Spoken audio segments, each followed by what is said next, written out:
So I went back and looked at each redeemed team member, and all these NBA legends had a story to tell on Kobe Bryant, and they all fit in. So here's the craziest Kobe Bryant Olympic story that you've ever heard. If you enjoy these types of videos, please help me out by hitting that like button, subscribe if you are new, get your popcorn, sit back and relax, and welcome to the craziest 2008 Dream Team Kobe Bryant story. Let's talk a little bit about the big picture for USA basketball. Last couple of Olympics that you were not a part of.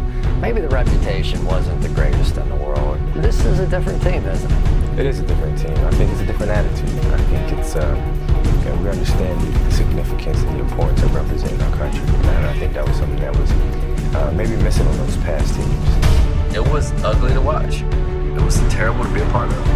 He kicked our ass. I had a lot of concerns. That's why we recruited Kobe Bryant. A lot of it really falls on me because, I'm wiser of the guys that have been around for so many years.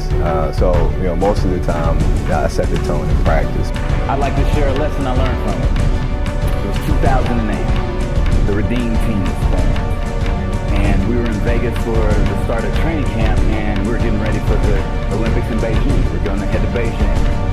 And this is when I knew Kobe was a monster. You hear about it, but if you don't see it, you really don't. So 2008 Olympics was right after he and the Lakers got beat by the Celtics. We were in the player lounge, like playing cards. There was 4 of us playing spades, and he came in, and there was a little wine. He sat down, poured himself a glass, and he saw this newspaper, and he saw a picture. It was something about the Lakers series, and blah, blah, blah, and it was a picture of Paul Pierce celebrating. And there was a picture of Paul Pierce. So they had just lost to the Celtics in the finals, tragically. And in a very, gut-wrenching way. If you remember, they blew a lead. It was not good. But Kobe Bryant sits down and pours a glass of wine. We're like, what the fuck? And he got very competitive with drinking the wine. And it was he didn't want to be behind anybody on these glasses. And we were like, Kobe, we got practice tomorrow. We're just sipping. And I just remember watching Kobe just stir the pot the whole time. You know how Kobe does. Nope. He was into this wine. I've had 3 glasses. You've only had 1. And I was like, that's because I'm small. And he literally he didn't say a word. He didn't say anything, but we saw him take the paper. He started cutting out the Paul Pierce picture. Ripped out this picture. He folded it up and put it in his pocket. And he was like, it's motivation for next year. But dead ass serious. And we were like, okay. And then he proceeded to chug his wine, pour another glass, chug it, pour the third, and he was basically he looks over and he's like, now I'm 1 ahead of you guys. We were like, okay. And again, it was just this glimpse into how he worked, how he functioned. I was like, oh, that's what, that's who he is. That's what this is. This is who Kobe Bryant is. It was funny. We were in the Olympics, right? When we were starting to build a culture and USA basketball, he, Chauncey Billups, and Jason Kidd were added to add veteran leadership. Coach K did a great job of preparing us, of getting us ready. Coach K, I really want to say Coach K led the charge on that one because he knew the moment and how serious it was. But at the same time, we had the group of guys we had, you didn't have to really worry about that, with LeBron, Kobe, D-Wade, Carmelo, and those guys who were great guys. Me and Cole became very close. One of the closest to from the team. I look at him as a brother. But he pulled me to the side in the Olympics and said, "You damn motherfucker," like that. You know what I'm saying? Because he knew what it was already. So for me as a young player, 4 years in the league at that time, it's nothing. We want nothing more than somebody like that to come to the league and do that. You know what I'm saying? That was respect. So when he did that, I knew it took a lot out of him to tell me some shit like that. So I took that and I'm out there doing that. And I thought the world of him prior to my experience with him, been playing with him even more so. He just works extremely hard, competes. But we became close on some disrespectful shit, Going at your neck. He going at your neck, he's saying shit to me, elbowing you. I had my braids back then too, so he touching my hair. I'm like, yo, I don't like Don't touch my hair, like, you know what I'm saying? Like, don't touch me no more, dog. The last summer, he was the butt of a lot of jokes. And he, you know, he's smirking and, you know, he doing his little shit elbows. He come back elbow me, I come back elbow him. He's gonna be physical with you, he's gonna try to wear you down. He laughing, talking about that's all you got. You know what I'm saying? It was just pushing your button. Pushing my button to see if where I was gonna stand at. I was just listening. I was just trying to soak everything up I could. You know, and I remember one thing that he said, he was like, if you want to try to be, you know, great at it, or want to be one of the greats, you got to put the work in. You know, there's no substitution to work. And so we get into a city, one of the cities very late, and immediately we all go to the gym, you know. All my guys, it's Melo, it's me, it's Bryant, it's Kobe. Like, we all go to the gym, we all get our work in. It's real late. And so after we get done getting our work in, me and my guys, we say, hey, like, let's meet for breakfast in the morning. And I wanted to establish myself as a young leader on the team by waking up bright and early. Like, if you can't sleep, whoever first one wake up, hit us up, we're gonna go eat. Day one. So the goal was to be the first one at breakfast. And so we probably get like 3 hours of sleep. You can't sleep much when you're traveling across the world, you know, like we were traveling. So I set my alarm. I make sure I'm up by sunrise. I get out of bed, I put on my gear, and I head downstairs. And we probably get like 3 hours of sleep, and we wake up, we go down to where the food is. And as we walking down, you know, slubbing with sleep in our eyes, Kobe Bryant is sitting there. Kobe's already there, with ice packs on his knees, drenched in sweat. Right? So we walk up to Kobe, like, Kobe, what's up? And he was like, yeah, man, I just finished a workout, and I'm about to go do another one. Now, it took me a minute to figure it out, but this guy wasn't only awake before me. He had already worked out. And at that moment, I was like, wait, hold on. We just worked out about 3 hours ago. You know what I mean? And like, you've done another workout and you about to go do another one? He was up every morning at 7 o'clock in the morning getting a lift in, going to the gym, getting up shots, going to get breakfast, coming back for practice by himself every day, and then coming back at night to get shots up. He had just played in the finals days earlier. Meanwhile, I'd been off for months and I was still exhausted. What he had done that morning was incomprehensible to me. That dedication he had only days after falling short of an NBA championship. That taught me something I've never forgotten. Legends aren't defined by their successes. They're defined by how they bounce back from their failures. That's when I was like, okay, I got to get my stuff together. I got to get my shit together. Because this dude right here is on a whole different level than even I'm on. And I'm supposed to be great, right? So that's the kind of person he was. And that's how he drove me. You know what I mean? Like, just little stuff like that. I went back and said, okay, that means I got to work hard and I got to do more. At the first week of training camp for the Olympics in 2008, he was doing it by himself. By the second week, we had the whole team there. Yeah, I mean, it's contagious. And that was our regiment from the second week of training camp to get ready for the Olympics all the way until we got the gold medal and we beat Spain and China. That was the standard he wanted to lead. He wanted to make sure that we all achieved greatness. We put the work into it. You know, when you see, you know, at the time he was probably, you know, him and LeBron are the best players in the world, you know, arguably. You know, it's kind of one of those battles went back and forth at the time. So it was two different things that you had to worry about. With LeBron, it was pick and roll after pick and roll after pick and roll. With Kobe, it was a matter of don't let him get to his sweet spots. He's going to beat you up for 3 quarters, and so in the fourth quarter, it'll be easier to get to his sweet spots. So you needed crazy stamina. You see this man, the work he's putting in, the hours he's putting in the gym, the extra shots he's getting up, you can't help it. Like, you're not going to go sit down on the sideline while he's still out here at 30. You know, see him doing that, and I'm 23 years old, you know. I got to get up there too, you know, and so it was great. It was great being able to work out with him, to learn from him, to talk to him, to pick his brain about things, and then have a chance to compete with him. You're gonna see how hard he worked, how much he put into the game, how good he really is or was. And so to be able to play with a guy who had everything offensively, who could have just demanded us to give him the ball every time down, was worried about defense in the Olympics. Come on, bro. What am I going to do? I'm going to follow suit and follow the leader. And so that was one of my favorite things when he came to me and he said that. Like, I didn't care about starting them. All I cared about was my moments when I got a chance to get on that court with Kobe because I knew what it was going to go down. I'm sure he knew that, man, you know, I know this is tough for D-Wade not to be starting on this team.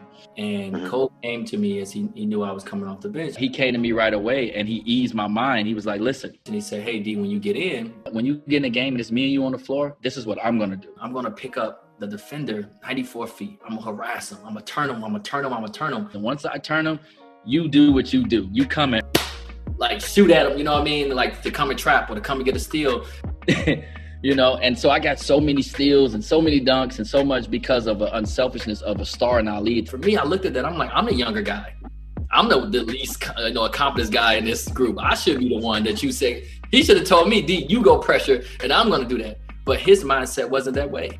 Grover, his trainer was talking about how he would just go on bike rides through the desert and just like really just work, like just do wild stuff just to get like his mentally prepared. When Kobe was in the Olympics in 2008. You took the role in 08 as a defensive stopper, and then if they need you towards the end, you would go ahead and close, especially in 08 against Spain. Kobe right away said, I'll play defense. Hey! And in the first practice, he never took a shot. All Kobe cared about was defense. All of a sudden there's a knock on the door. It's 2 days early, and it's Kobe. He said, Coach, can I talk to you for a minute?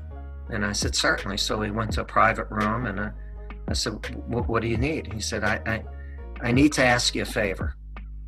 And I said, yeah, what is it? And he said, I want to guard the best perimeter player on every team that we play. Now, he's the NBA scoring champ. He's the best player in the league at that time. He wanted to let everyone know that I'm here, and I want to guard the best offensive player every time.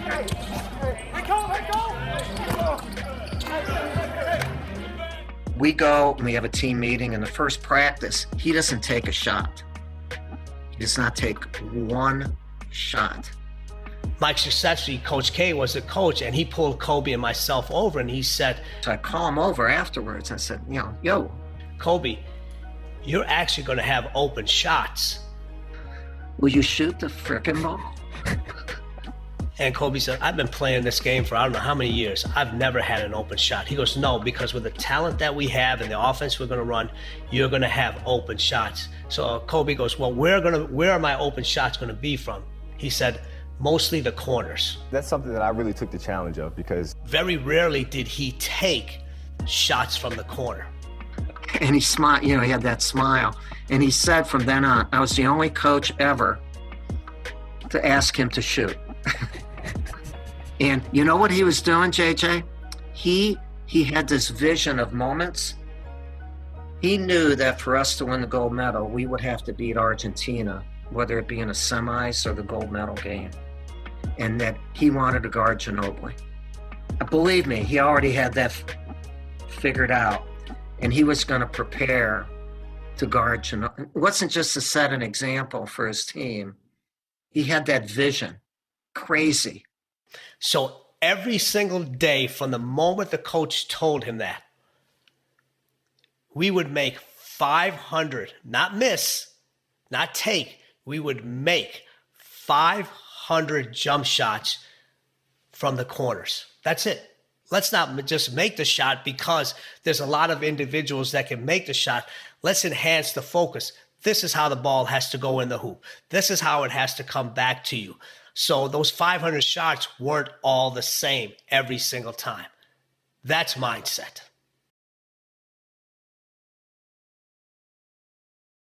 Spain is the defending world champions. We're both undefeated, and this is a game everybody was waiting to see. ¿Y de tu relación con Paul, your Paul's relationship? We're like brothers. I mean, we're very, very close, and I'm very happy for him that he's playing well. And we're very, very tight, so it's a little tough to compete against him. Right before the game, Kobe came to see me when they came to visit the village. I remember that very clearly and vividly. My big brother came to see me with my teammates, which everyone was like, whoa, Kobe's in our apartment, how cool. And I believe, that might have been part of his strategy to kind of soften me up. Now it's time for the United States to battle What many feel is their toughest foe in these Olympic Games, Spain. Both teams come in 3-0. They're the two best teams. They're the two gold medal hopefuls. Kobe said he gonna set the tone to start the game. And he said, I'm running through Powell's fucking chest. First play of the game, I'm running through Paul Gasol. We was like, what? Man, you tripping. Man, that's your teammate. You tripping. You ain't about to do that. He said, first play of the game, I know what they're gonna run, and he knew Powell's gonna be the last screen. And he said, I'm running through that motherfucker. I swear, the first play of the game.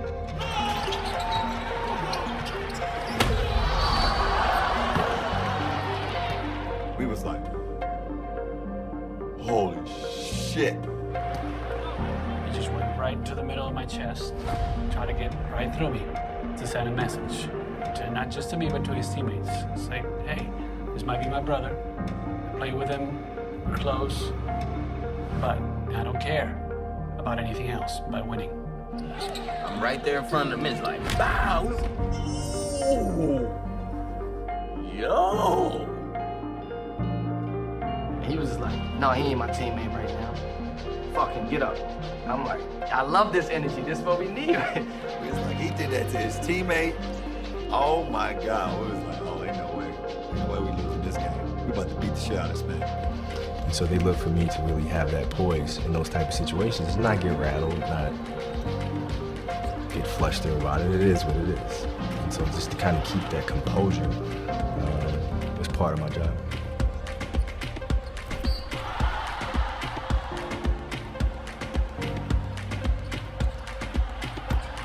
When they cut it to 2 points, like 3 minutes to go, I was like, man, this is so much fun. You know, I remember wanting the ball in those situations, and once I made the shot, it just felt good. It's like, oh yeah, this is all right. I want to do it again.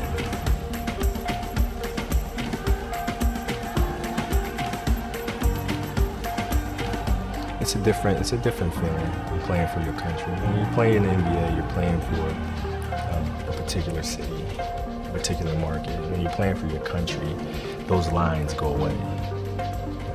We're all together. We're all playing for USA basketball. And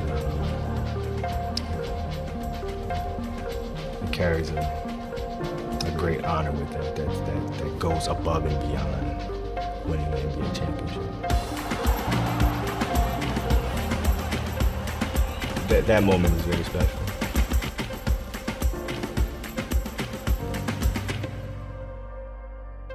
And I hope you guys enjoyed the video. If you did, please be sure to leave a like, subscribe if you are new, and comment down below what you thought about the stories in this video. I thought they were absolutely insane. Here are 2 new videos that you may enjoy, and I will catch you guys in the next one.